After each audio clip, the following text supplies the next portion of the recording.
কৃতদাস হয়ে বসবাস করবে কি করবে না, সেই ভাবনা, সেই চিন্তা আমাদের সকলকে বিচলিত করে।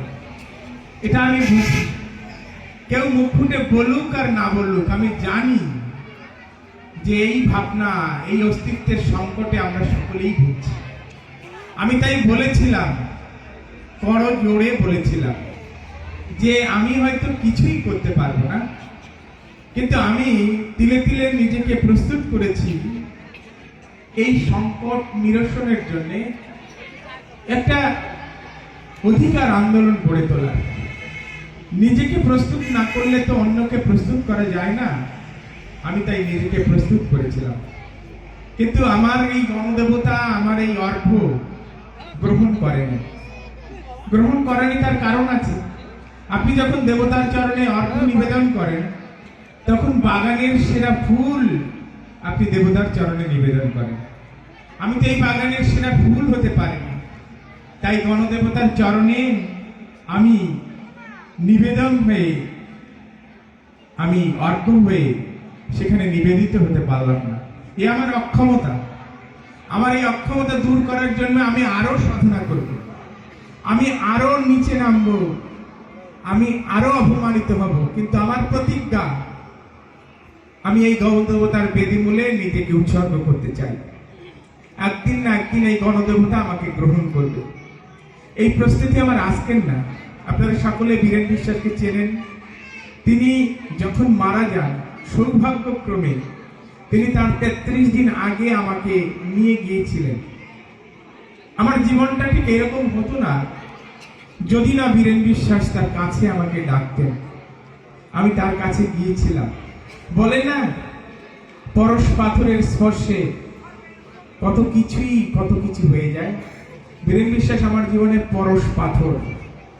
তার সেই মধুর ডাক, তার সেই স্পর্শ, তার সেই কথা আমাকে অন্যরকম মানুষে রূপান্তরিত করেছিল।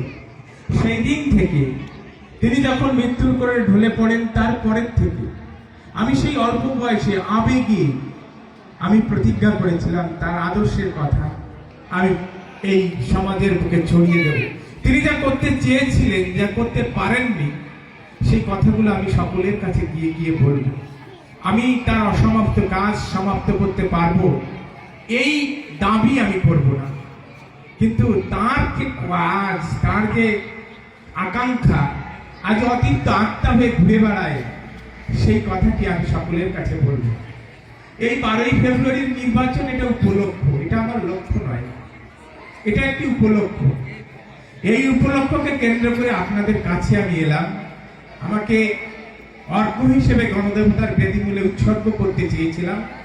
আমি হয়তো সেটা উপযুক্ত নই বলে আপনারা গ্রহণ করেননি, কিন্তু আমি আরো সাধনা করব, আমি আরো কঠিন তপস্যায় ব্রতী হব।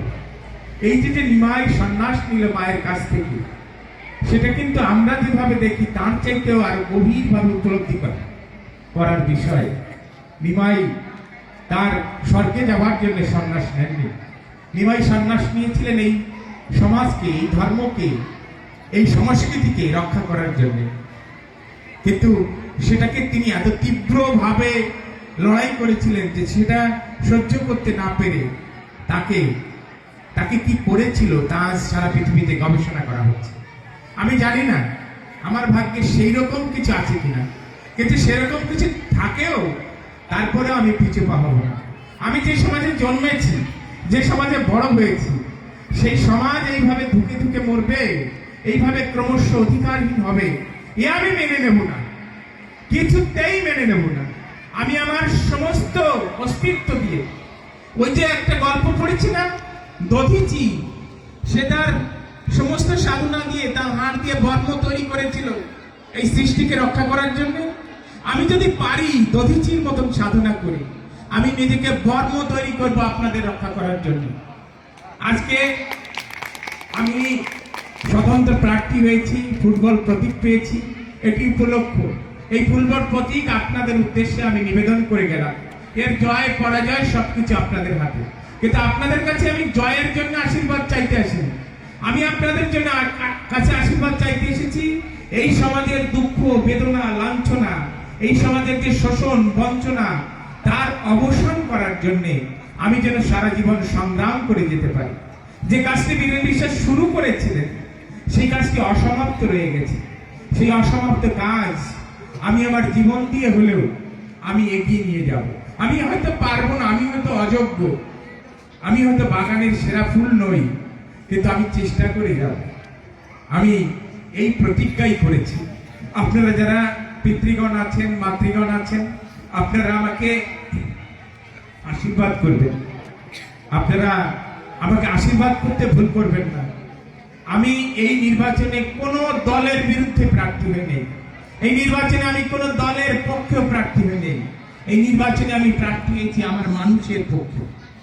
কারণ একটা দলের প্রার্থী হলে সেই দলের দাস হয়ে যেতে হয়। 1 মিনিটে একটি কথা শেষ করে আমি আমার কথা শেষ করব, আশীর্বাদ নিয়ে শেষ করব।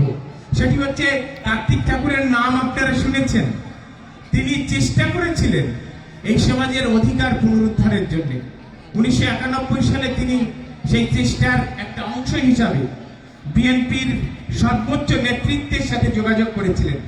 10 বছর চেষ্টা করে বিএনপিকে রাজি করিয়েছিলেন সেই অধিকার দেওয়ার জন্য।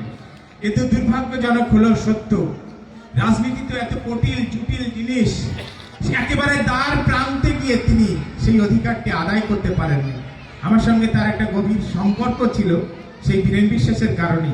তিনি বলেছিলেন, এই অধিকার যদি আমরা আদায় না করতে পারি বাংলাদেশে, এই সংরক্ষণ যদি আমরা আদায় না করতে পারি বাংলাদেশে, এই বাংলাদেশ থেকে আমরা বিলীন হয়ে যাব। সত্যি তো তাই। আজ আমরা শুনতে পাচ্ছি চান্দার বিলে ইপিজেড নির্মাণ হবে। কি বিধ্বংসী সিদ্ধান্ত! ভাবেন, কে রুখবে এই সিদ্ধান্ত? কে রুখবে? তার জন্য নেতৃত্ব কই? তার জন্য একতা কই? আমি অনুরোধ করছি, আপনারা যে রাজনৈতিক দল করেন না কেন, আমি আপনাদের কাছে করজোড়ে মিনতি করছি। আমরা এক ভাঙনের কূলে এসে দাঁড়িয়েছি।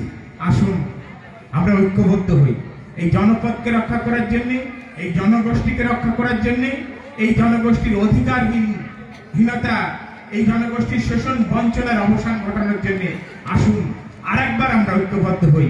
হরিচাঁদ ঠাকুরের নামে, গুরুচাঁদ ঠাকুরের নামে আমরা আবার ঐক্যবদ্ধ হই।